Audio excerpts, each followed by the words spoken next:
Boa noite a todos. O meu nome é Daniela e a profissão que eu escolhi para fazer esse estudo epistemológico do trabalho foi a de extensionista de cílios. A extensionista de cílios é uma profissional que, além de proporcionar maior autoestima para suas clientes, ela ajuda a manter a saúde dos olhos. Essa profissão está muito em alta no momento, pois ela tem uma renda muito atrativa para pessoas que estão buscando estabilidade financeira e também que buscam trabalhar na área da beleza, né, nesse ramo que é a estética.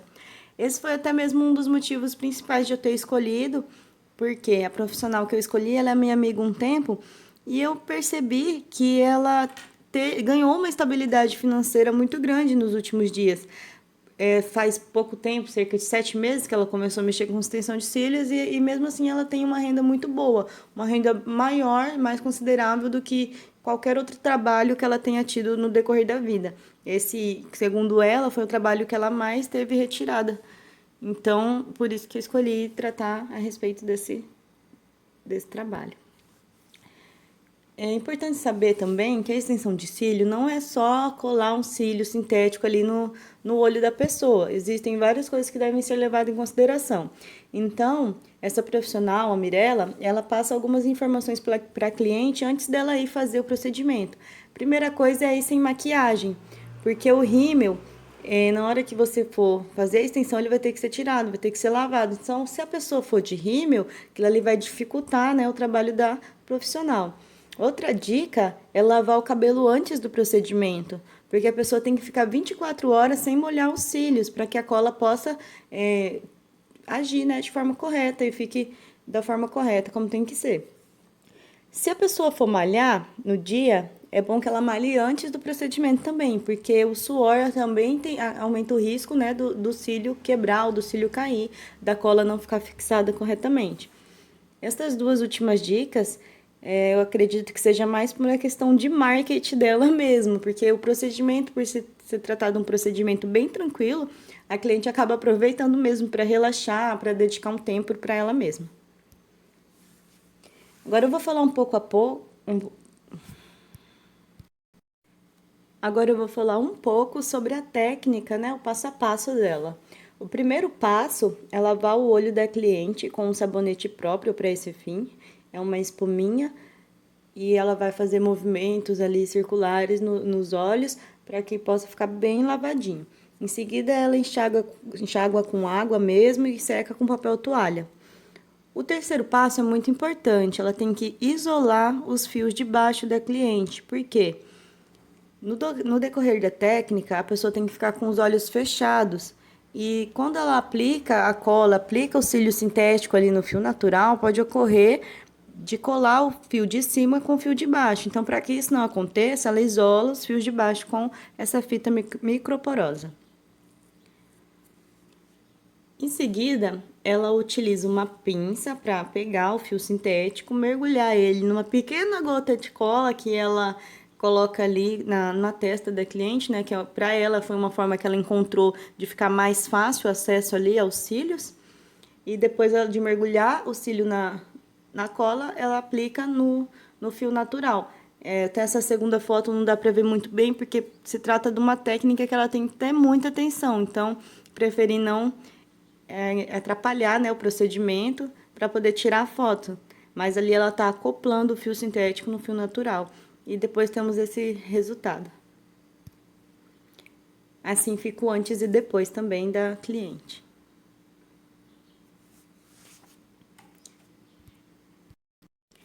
Essa técnica ela é desenvolvida numa região muito sensível, que é o olho. Então, a profissional ela tem que ter um extremo cuidado para não causar nenhum dano à saúde da cliente, à saúde ocular da cliente. As principais técnicas que eu observei que ela utiliza é o isolamento correto dos fios, né? A aplicação de pequena quantidade de cola, porque muitos profissionais acabam exagerando na cola e isso acaba causando a quebra do fio natural, que não é uma coisa muito boa, né, para a saúde ocular. E outra técnica que ela utiliza é a aplicação de poucos fios sintéticos em cada fio natural, para que não fique um olhar carregado, não fique incômodo para a cliente. e também o respeito à cronologia das atividades. Ela jamais vai fazer uma extensão, vai fazer uma colagem dos cílios sem antes lavar um olho, por exemplo, porque a mesma que a cliente falou, já lavei o olho em casa e chegou lá para fazer o procedimento, é necessário lavar de novo, porque pode ter ficado algum resíduo, pode ter ficado alguma coisa ali. Os métodos que eu observei que ela utiliza seria estudo da simetria do rosto, a dimensão e o posicionamento dos cílios, que é chamado de mapping, a organização da mesa de trabalho de uma forma que fique mais fácil para ela ter acesso aos equipamentos de trabalho dela.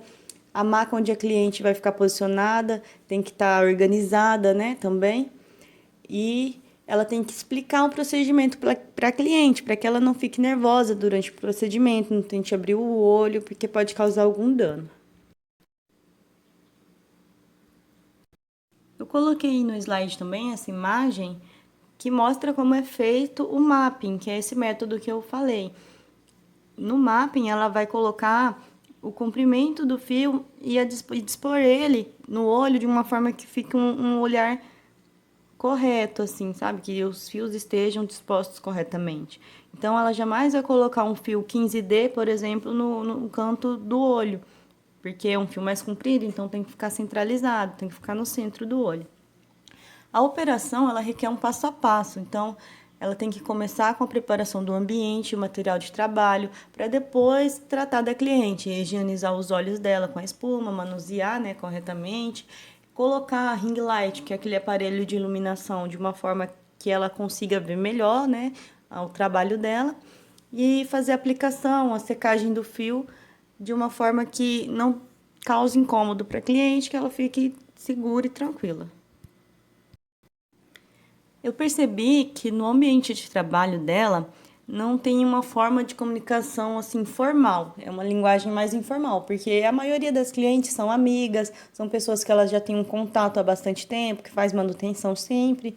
Então, ela pode falar de uma forma mais formal, mais informal, porém sempre respeitando a cliente, sempre respeitando o ambiente de trabalho. Outra coisa que eu acho interessante é a nomenclatura que elas utilizam para descrever os cílios, descrever a técnica que vai ser utilizada. Por exemplo, o volume clássico é aquele que tem um resultado mais natural, então são feitas poucas aplicações de cílios sintéticos no cílio natural. O volume russo já é um olhar mais volumoso, são mais fios sintéticos que vão ser aplicados ali no fio natural, então tem que ter ainda mais cuidado, né? Porque são mais fios e acaba ficando mais pesado o olho. E mesmo assim, eu vi relatos das clientes, a maioria das clientes não sente incômodo nenhum, nem com o volume russo, nem com o volume clássico. E isso já é uma forma de ver que a profissional exerce a técnica corretamente. Ela faz de uma forma que não vai causar nenhum dano para a cliente, não vai causar nenhuma dor, nenhum incômodo.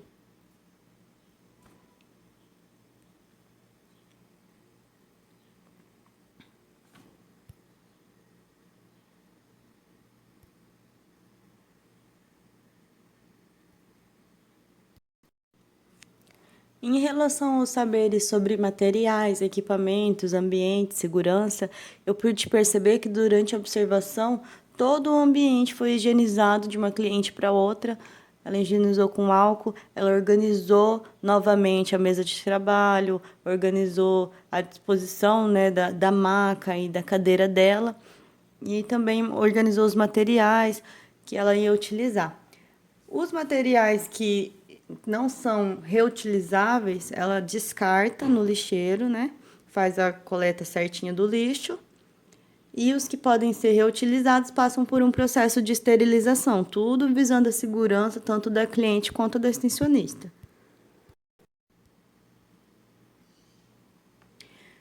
Um saber que a extensionista tem que ter, e que eu acredito que eu posso falar aqui também, seria aprender a mexer com o marketing, porque ela tem que ter uma forma de divulgar o trabalho dela. Então, a Mirella utiliza as redes sociais, a principal delas é o Instagram, e lá ela coloca várias dicas, vários benefícios da técnica, né? Um exemplo é esse de escovar os fios, que reativa a circulação sanguínea, melhora a nutrição, estimula as glândulas meibomianas estimula ou normaliza a velocidade do crescimento dos fios. Então, tudo isso ela faz visando chamar a atenção das clientes, expor o trabalho dela para que o trabalho dela chegue a mais pessoas, né? E ela assim consiga ter mais clientes, ter uma vida financeira mais estável. Eu achei interessante colocar essas dicas aqui também. Eu vou falar um pouco sobre as dimensões do trabalho. A que eu acredito ser a mais importante para essa área da estética, que é a extensão de cílio, é a própria dimensão estética.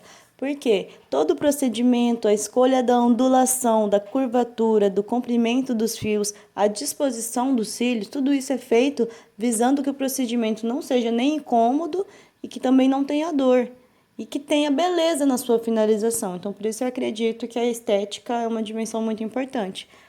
A dimensão ética. Eu percebi que a extensionista ela tem muito respeito pelo gosto das clientes, porque ela tem que entender que nem todo mundo vai gostar daquele volume maior.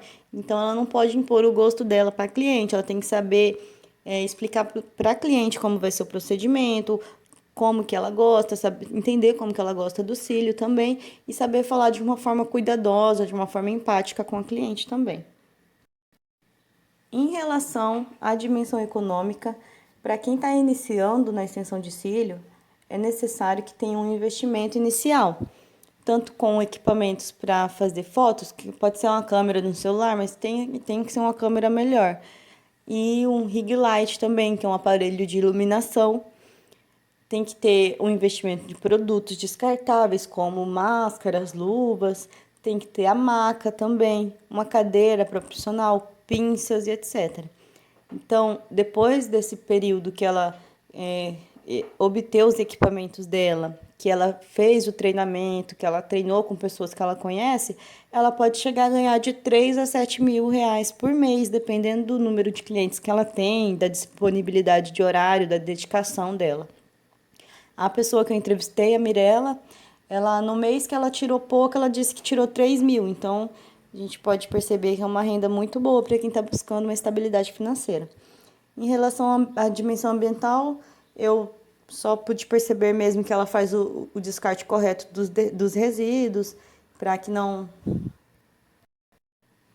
haja nenhuma contaminação de uma cliente para outra. Eu passei a ver a extensão de cílios como um serviço que proporciona para o cliente um resultado que aumenta a autoestima, que traz bem-estar, saúde nos olhos também, e que também ativa a automotivação, que segundo dois autores chamados Winter e Lomanaco, a automotivação é um termo utilizado para definir os impulsos ou motivos que levam o ser humano a agir com entusiasmo, felicidade e prazer. Outra coisa é que o cílio otimiza o tempo da mulher, porque a mulher que trabalha fora, que tem um dia a dia corrido, ela não vai precisar mais estar passando máscara de cílio. Então, ela vai ter mais agilidade para tratar da vida social dela. Em relação à dimensão identitária, eu vi que não é só a própria profissional que se reconhece como uma boa profissional, né? Todas as clientes dela reconhecem que o trabalho dela é bem feito, todas as clientes gostam do trabalho dela e ela todo o tempo fala: o meu trabalho é muito bom, eu faço com muito amor, eu faço com muito carinho, então o meu trabalho é bem feito. O objetivo da atividade é fazer uma aplicação de fios sintéticos que proporcionem maior volume aos cílios para definir o olhar, preencher as falhas. Ela não trabalha com uma equipe de trabalho, ela trabalha sozinha. Porém, no mesmo prédio existem outras salas de extensionistas, de designer de sobrancelhas, então tem muita troca de saberes e experiências entre elas. O espaço físico dispõe de ar-condicionado, maca para cliente, cadeira para extensionista, mesa para dispor o material de trabalho, um lixeiro para descarte dos resíduos. Os recursos utilizados são os fios sintéticos, pinça, ventilador de mão. Eu vou mostrar uma foto aqui para vocês desses materiais que ela utiliza. Além disso, ela utiliza esse borrifador, que é como se fosse um vaporzinho que vai soltando ali no olho para ajudar a colar o cílio. Ela utiliza também uma espuma para higienização, máscara, luva, etc. Aqui vocês podem ver as fotos tanto dos materiais de trabalho dela quanto do ambiente de trabalho, com a maca, cadeira extensora, mesinha e o ring light, que é o aparelho de iluminação. Podem acontecer vários desafios durante o procedimento. Um deles eu observei quando o olho da cliente começa a lacrimejar muito. Para resolver esse problema, o que que ela fez? Ao invés de isolar os dois olhos, os fios de baixo dos dois olhos, ela isolou primeiro de um olho e fez toda a extensão, e depois isolou o outro olho e terminou toda a extensão. E durante todo o procedimento, ela foi secando os olhos da cliente para que parasse de lacrimejar. Isso pode acontecer quando a cliente tem um olho mais sensível. Outra coisa que eu achei interessante mencionar aqui foi isso que aconteceu com uma das clientes dela. Na verdade, essa pessoa tinha feito o trabalho com uma outra profissional e quando chegou lá estava com o cílio todo cortado. O que que ela fez? Teve que fazer toda a retirada daqueles fios dos cílios que estavam quebrados e aplicar novamente da forma correta. E além disso, também explicar para. Teve que explicar, né, para a cliente o que que ela prefere, preço ou valor. Porque o preço está envolto ali, o custo, o dinheiro. Já no valor você tem qualidade, benefício, atendimento, dedicação e resultado. Eu escolhi 4 teorias da aprendizagem. São muitas as teorias da aprendizagem que eu poderia mencionar aqui, mas eu escolhi 4 para falar resumidamente. A que eu acredito ser mais importante, que se encaixa na forma como a profissional aprendeu, é da conceituação na ação, pois é a partir da prática que a extensionista passa a compreender melhor a técnica da profissão, os seus objetivos, os desafios e também passa a organizar suas ações. A pedagogia da prática também pode ser citada aqui, porque a profissional observada ela passou pelas 4 etapas da aprendizagem no ambiente de trabalho que são descritas por Bilet, que seria apenas fazendo, apenas estando lá, pela prática dentro do ambiente e por orientação próxima de um profissional. Então, tudo isso no curso é tratado. Ela é acompanhada por uma profissional da área, ela primeiro observa o procedimento para depois praticar, para depois fazer o procedimento. Outra teoria que poderia ser utilizada é a da aprendizagem social situada, porque quando se está aprendendo a técnica, a aluna treina com pessoas reais no ambiente de trabalho de uma profissional da área. Então, ela entra em contato com uma comunidade que possui suas práticas sociais. O ensino passa a ser em um contexto significativo, porque envolve situações reais e ela tem que utilizar algumas estratégias ali, então, para que haja o aprendizado, para que ela consiga realizar o trabalho da melhor forma. Por último, eu posso mencionar também a comunidade de práticas, porque essa técnica ela requer muita prática e que é adquirida através de treino, cooperação entre os profissionais que estão buscando aperfeiçoar a profissão. No caso, o que eu pude perceber é que ali dentro do estúdio dela são vários profissionais, então uma está sempre aprendendo com a outra. Quando ocorre uma situação inesperada, uma fala sobre sua experiência com a outra, então elas acabam aprendendo ali mutuamente. Para finalizar, vou falar sobre a transposição didática. Eu acredito que a imersão na atividade e na cultura da estética seria a melhor forma de absorver esse conhecimento, porque a partir do momento que a profissional pratica com pessoas reais em um ambiente com outros profissionais da área, ela se depara com situações que geram um aprendizado mais significativo. Por exemplo, antes de aprender a técnica, a pessoa tem uma noção de que o excesso de cola pode danificar o fio, mas é somente quando ela exerce a técnica que ela realmente consegue observar e entender que qualquer erro dela naquele momento poderia afetar a saúde dos olhos da cliente. Então ela passa a ter um conhecimento e ela passa a ver esse conhecimento como significativo. Por fim, obrigada a todos por terem assistido a apresentação e gostaria também de me desculpar pelas partes que eu gaguejei, é normal, é a primeira vez que a gente está fazendo esse modelo de trabalho, Eu achei muito interessante e gostaria de agradecer a todos pela oportunidade. Boa noite.